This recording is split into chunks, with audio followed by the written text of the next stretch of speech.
Meanwhile, the Education Ministry's Safe Schools program could be in for a structural reorganization. This as the Director of Safety and Security in Schools, Assistant Superintendent Coleridge Minto, is to be moved from that post.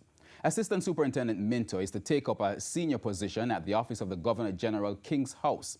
The recent JCF Force orders outline that ASP Minto will be transferred effective February 18 and will be in charge of security at the residence of the Governor General, among other duties.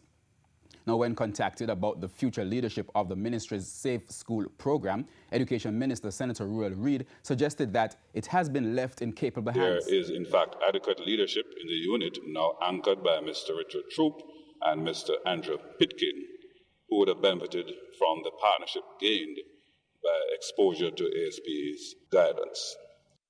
It's not clear if someone will be appointed Director of Safety and Security in Schools on ASP Minto's departure. ASP Minto was appointed to the post in 2013 after being seconded from the JCF at the rank of Sergeant.